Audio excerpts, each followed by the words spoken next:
Okay, I just did a video. I think it turned out really good. It was C blues, I think it is.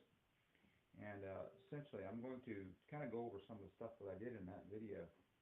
I hope I got a good angle on this. Okay. Essentially, all I did. First of all, let's go to the blues scale. C, E flat, F, B flat, C, B flat, C. Okay. Okay. Now, the way I do that sometimes is I'll go like pinky on C and kind of follow through to a C, B flat, G, and then I'll go like I have different ways of doing this, but fourth finger might be one I use, and I come over on G flat, and I come back to E flat on the second finger, which is forefinger, and then or index finger, and then back, and then I'm back to the same thing. Okay, so okay, and I do it different ways. I work on it, and what you want to do is be able to turn back and forth.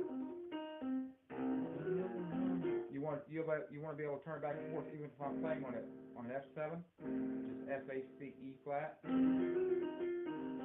And I'll never.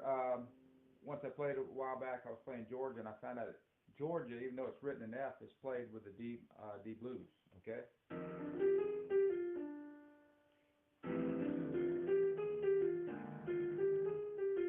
I could give you a better illustration later on, but I'm trying to get things over on this one. Okay.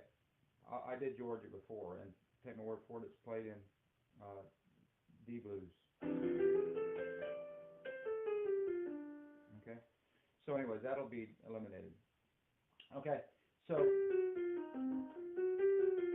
I sometimes will go. I just change the fingering because you shouldn't get stuck on one way to do things, because you never know which way you're going to have to do. If you're flying along, and you run to the end of something, you might have to use you might have to go with that, which is G, B flat, C, E flat, and you ended up on your pinky. Okay, well that kind of looks like also an E flat 6. We're getting a little technical here, but it's G, B flat, C, E. Okay, like that. Okay. But if you do this right here, and you go about, if you're stuck on your pinky like that, this is just an aside. You just kind of bring it over and follow through, and that's what you do. Okay. Back to C. C blues. Don't worry about if you get lost. Work on it. Okay. C blues. Don't forget, it's not classical, so you don't have to worry about going like a. You don't have to worry about if your thumb is here and you go down, or blues. Do you notice I do that? I don't worry about it.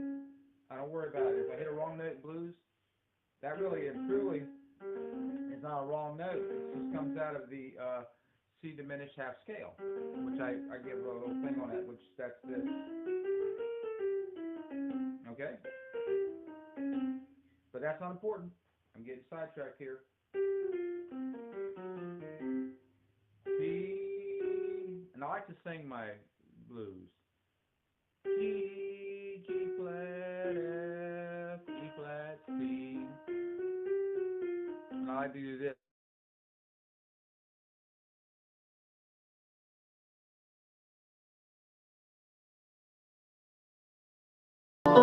So you kind of work around the G7, which is these notes. Okay? And what I like to do is I like to do this.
going to do. That was actually another thing.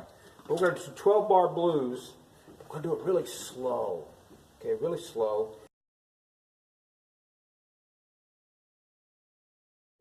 Okay, really slow. And I'm going to show you that this is the 1, flat 3, 4, flat 5, 5, flat 7, and the 1 or 8. Okay? I'll go like this. I use C, E flat, F, G flat, G. Get used to that, and I make a C7 on this side, which some people know what it is. It's a G, B flat, C, E. And it's essentially this, up 1, 3, 5, flat 7. And flat 7 is always down a whole tone from your root. So if we're in C, okay, now look at this. This is C7. This is C7, this is C7, this is C7, like that. Like that. Those are all C7s, okay? So now, if I now go like, I want to play at C7. Now this is called locked finger position. I find it very useful. That's what I use. If I want a C7, I usually play it like that. I don't usually play it from the root. But I can, but I don't usually play it from the root. I usually play it in that position because I have this nice little thing that I don't have to hardly move anything. And I have an F7 right here.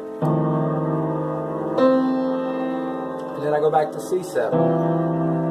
Now what happens is when you're playing this and you come on a stationary note, what I'm saying is stationary, it doesn't want to go anywhere. So see if I was playing this,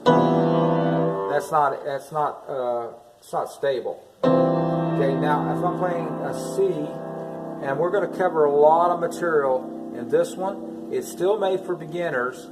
I'm assuming that you have, I'm talking to the camera again, but I'm assuming that most people who are watching this still have some rudimentary idea of,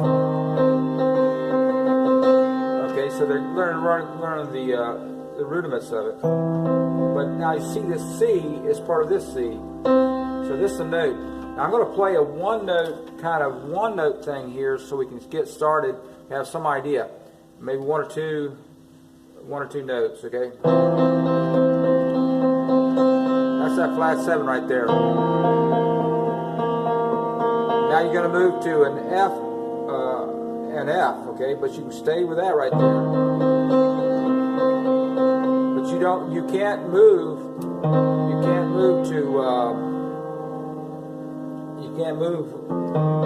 to this note anymore. It don't sound right. Now you got to move to one of the stable notes on the G, which would be this right here. And this is a form, okay? And I use it when I'm playing fast, okay? Not to worry about it. This is not going to be taught in this lesson. But if I was playing fast, I have some options, and one of the things is, you can play that G7 like that. See, I match that G7. That's a G7, okay? Again, the G7 is nothing but the G triad, or 3 notes. Anytime you have a triad in nature, it's 3 things. Dyads are 2, and I think tetrads are 4, and so forth and so on. So those are different forms of this. And you can, from my days of classical, you can do stuff like this.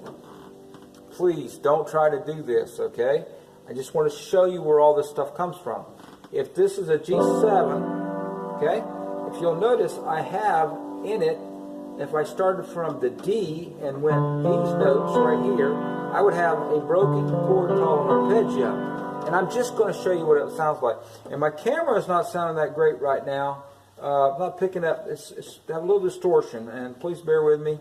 The ones that I'm using, the camera I'm using right now is the good one. It has a good sound, is burning up the data, okay? So we got to compromise a little bit. So this is a new one. Here we go. So this is a G7 here, and I might be doing something like this, and I'll show you how to do this. Okay? But I also might be doing this, okay? I might be doing something like this. But I'll be doing this for me. See, like that. So we're getting off the topic a little bit, but when you're on your G7, you're kind of a little bit out of, there's no C in it. So you kind of work around the G7, which is these notes. Okay? And what I like to do is I like to do this.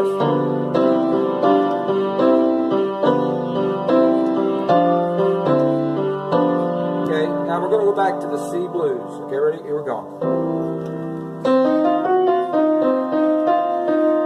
Now I'm going to use those notes. And I'm going to go to now my 4 chord.